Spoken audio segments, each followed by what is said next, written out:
different engines in here. That would be cool, but no, that's for a different car. I already have a HF CRX.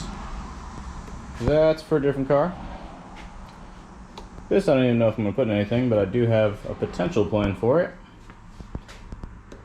That's the one for this car. The ugliest one of them all, of course, right? So this is a D15 B6. It's pretty similar to the D16 A6, which came in the SIs. But this one has 2 valves per cylinder, and it also has a much smaller intake. So this one's like maybe about like, you know, about that wide, about as wide as like 2 of my finger joints, and like something like this, almost an entire finger length. So you can tell pretty easily how much smaller everything on this is. And like I was saying in the first one, I have the OEM headers for it, including the OEM catalytic converter, which seems to be in pretty good shape, and I'm planning on keeping that all intact. So I'm gonna roll this thing out of here and kind of get all the stuff out of the way first, obviously, and then we're gonna pull this thing all apart, and we're gonna make this to a complete 180. It's gonna be pretty much a new engine when I'm done with it, because I'm planning to actually like put some more miles on this thing. As far as I know, this thing probably has like 300K on it. People drive these a lot, or at least they did drive these a lot back in the 90s. So it's got some work to go, but when it's done, should be looking pretty fresh. Alright, now, none of this is really going to come as any surprise to me. I know about how many miles are on this engine, and I know it's probably not been maintained super well its whole life. But this is the first time I'm breaking this all apart, so you can see everything that I see as I see it. So let me go ahead and start getting off all the things I'm just going to toss, like these cables and this hose and stuff like that. I'm going to start tearing apart all the major components, like the valves, intake, exhaust, heads, or head, whatever, all that stuff. And I'm probably going to put you on time lapse for most of it, but first I want to pop off this cover and probably the oil pan, see what we're working with. Some NGK plugs, so pull them out of the way. Anything stopping me from pulling the head off now.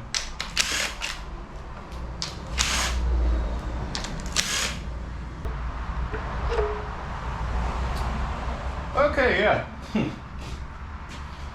That's not what I was expecting. Inside of the cover does not look any better at all. Yeah, I'd say the previous owner probably skipped a few oil changes on this one. And nothing else holding that on. Oh, wow. Good thing I'm not trying to run this without opening it up. That timing belt is like maybe an oil change away from just snapping.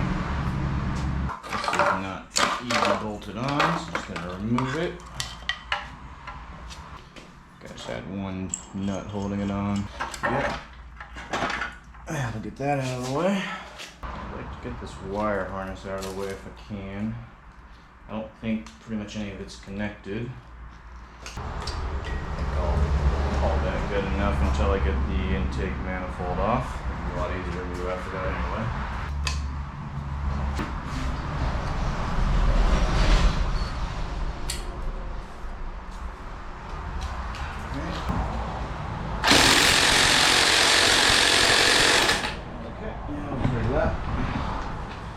I love Honda crank bolts. And this is not the kind of pulley that has the tool placement, so I can't even use that. Awesome. Oh yeah. There we go.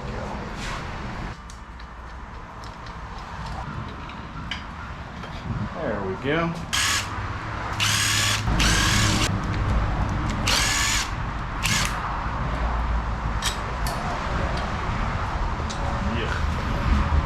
Definitely going to be doing a lot of degreasing and cleaning on this thing.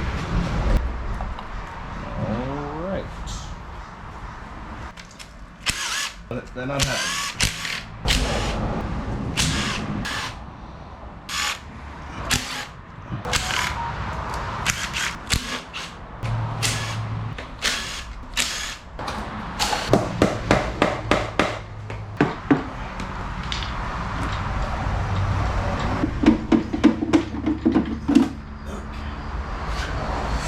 okay. Not too bad. It's a little dark in there, but I don't really see any like chunkiness really. Those look like bubbles. I'll put a magnet in there and check, but I think, ooh, maybe not. Let's get back to that in a second. All right, hopefully I don't have chunks of a rod in here.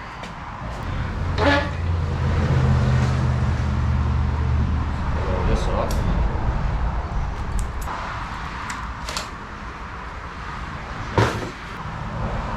No play there. No play there. No play there. All right. Seems like they're good. The guy that I got this off of did say that he knows this engine specifically ran. Pretty sure it ran like when he got it too. He's a part out guy, so he took it all apart in it. It doesn't have any binding when you rotate it. It just, I don't know, I could have sworn I saw a couple little chunks of something in that oil pan. I'm gonna check that in a second. There's a couple little chunkies on here. Don't think anything major. I can't really get underneath that baffle on that oil pan because it's like sealed. There's no way to remove it. So I'm gonna try to like wash that out as much as I can. I'm gonna get the block, the head, possibly the oil pan, just considering how it is. Maybe like the intake and the exhaust manifold just to get it all cleaned up in the inside. I'm getting them all hot tanked, get all this nastiness cleaned up. I'm gonna be rebuilding the engine, including the actual bottom end this time, unlike how I've normally been doing on my channel recently. It's where I do like the top end rebuilds, but this one I think could use an actual full-scale rebuild. So I'm gonna be rebuilding all this, but for now can't really do anything with it still in one piece. So I'm gonna put you guys on a time lapse and finish pulling this thing apart.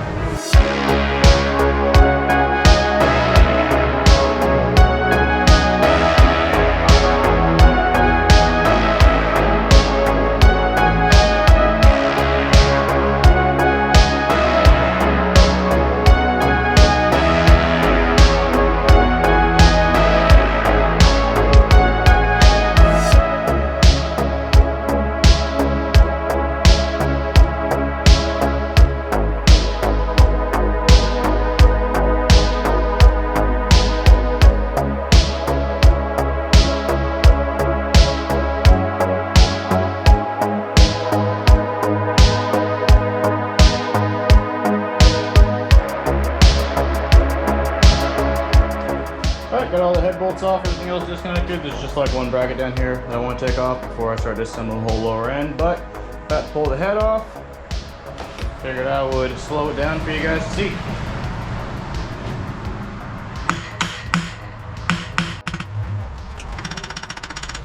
Be sure to hold up. Gonna burn it apart.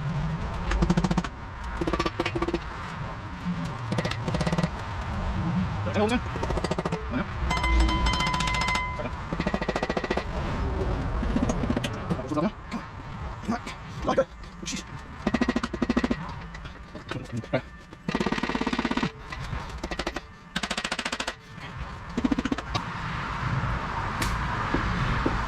Some movement. Come on. Okay. Not bad. How's the deck of the head looking?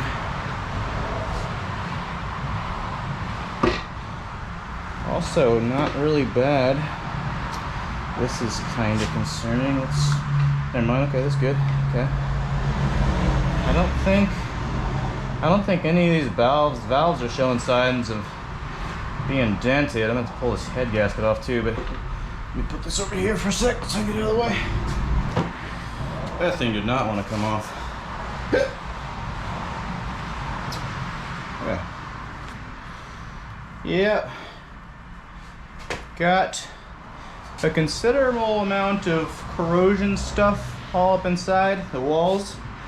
I was not completely expecting that, but I did buy this engine with the thermostat housing removed from it, and it was a little rusty in there, so I didn't really expect too much good on the inside. But again, you know, I'm taking this engine to my machine shop guy, and oh man, let's put that right back where we found it. Yeah, I'm gonna, Jesus. I found I'm gonna take this engine to my machine shop guy, and I'm gonna get a quote before I take it, see how much he wants to charge me to go ahead and pull it all apart himself and rebuild it. Honestly, I don't really care to do that part, but depending on the price, I'll just do it myself. But let me give him a call really quick and actually see what his price is for that. Save myself the trouble. I got other work I could do in the meantime, but I'll be right back. Okay, well, the guy I usually go to's number is temporarily disconnected, so that's a good sign.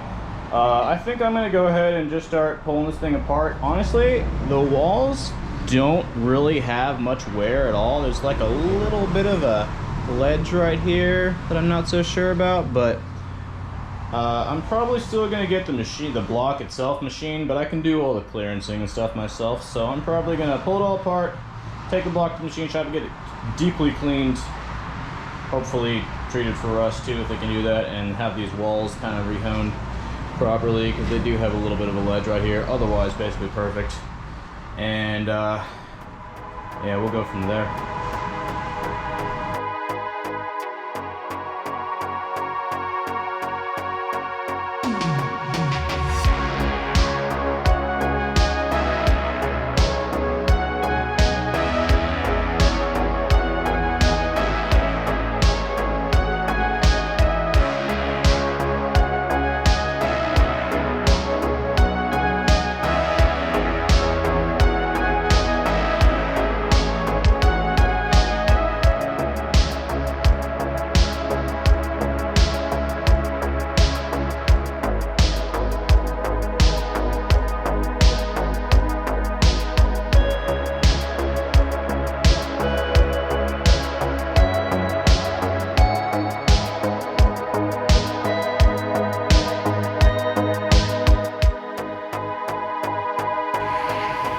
Alright, well, my GoPro is on 1% battery, so we're back on the phone for now. But I just finished getting all this stuff pulled apart. The crank is just sort of sitting in there loosely. I'm just going to leave it in place, honestly, because I don't feel like storing it separately for now. I'm just going to put the rod caps, the bearing caps back on, whatever you want to call that, assembly, back on, and hold that in place, and just kind of like wrap this in some plastic until I'm ready to take it to the engine shop. But man, this is a great example of why I usually don't do bottom end rebuilds on these engines unless I know they have a lot of mileage, because every single one of these bearings was in really good shape. Let me grab this. These look exactly the same on the other side, but like basically zero scoring, not a whole lot of wear. Most of that discoloration is just from the oil. Put that down.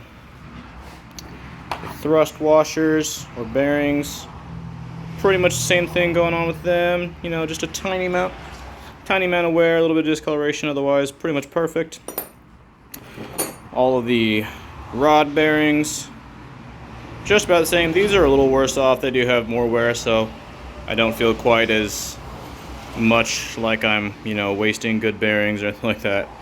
But the cylinder, all the rings are in pretty good shape. All the ring lands are in good shape.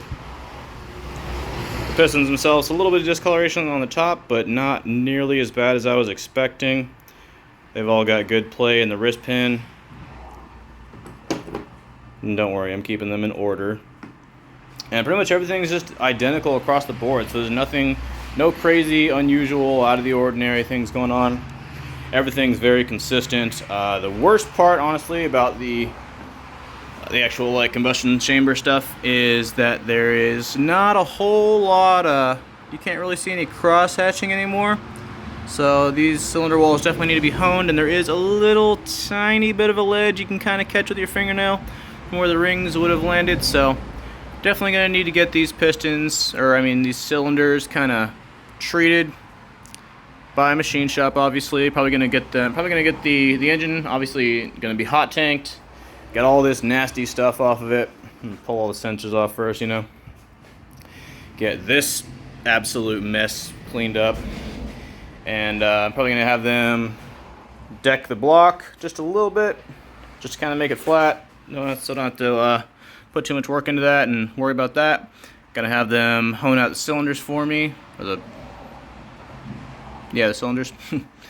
And you know, after, I'm gonna probably have them just hot tank a bunch of this other stuff, and then I think I'm gonna be perfectly good to rebuild it myself. I know how to gap rings. I know how to, you know, use what do you call that? I know how to use plastic gauge and all that stuff. So I'm not too concerned about my own skills on rebuilding it, but I would prefer to have the block, you know, taken care of by the machine shop as far as getting everything ready to have rings and stuff put inside of it. But aside from that, that is going to be a little bit of a wait, so we're going to move on to some other things next. And for now, I'm going to just push this off to the side and, you know, get it to the machine shop when I can, and we're just going to kind of ignore this as far as video's sake until the next video, or not the next video, until it's all fully back together. And the next time you see this engine, it should be looking more or less brand new. Alright, with the engine out of the way, I got the transmission out here and taking a look at it now. This should be an 88 HF transmission. I'm hoping I don't find out differently once I get it on the road, but I mean, it came out of a car that was allegedly all original, so I'm not too concerned about that. But as you can see, it's just as disgusting as the engine was. Pulled off the brackets, plugged up the differential seals with some old axles. Just gotta plug this up with something real quick, but then I'm basically just gonna pressure wash this, and I'm not even really certain if I want to pull it all apart or not. I may not, but honestly, if I can clean it up just good enough without pulling it apart, I would rather save myself the effort. To be honest with you, these things are not exactly the most fun to pull apart, so I'm gonna go ahead and put you guys on a tripod while I do that, and we'll take a look.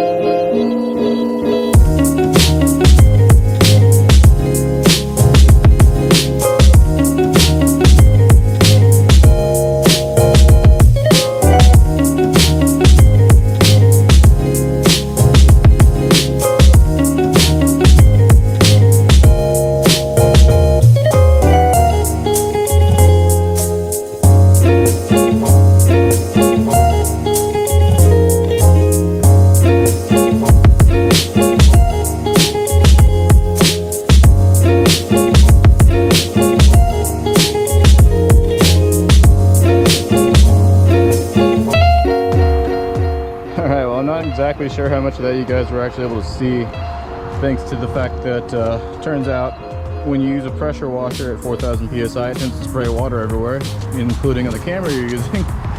But got the thing as cleaned up as I can really get it, honestly, and it is not bad. It could definitely be better, but I'm thinking I'll probably just run with it. We'll see what happens.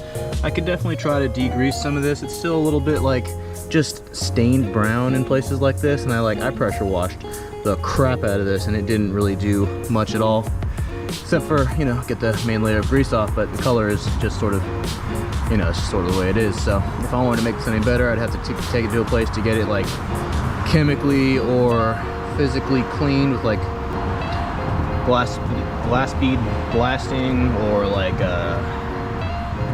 what's the other thing called? Vapor honing. I would love to get this vapor honed, but I don't know. I don't really know if I want to pop this thing all apart. I mean, it's just fine the way it is. It'll just look better if I did that, is all. I'm gonna drain some of this fluid out of the bell housing. I don't know. We'll see what happens. I might pop it open. If I do, you'll know. But I mean, if nothing else, as it is, it's looking pretty good. It's looking like 1,000 times better than it used to. Oh man. 4,000 psi pressure washers get down, but they also take their toll on you. Wow, I didn't even know my face was dirty. But yeah. Anyway, whatever happens next happens. You'll know probably here in just a second, if not in a future video. But I think I'm gonna move on to the next thing, and I think the next thing is gonna be a shower. So.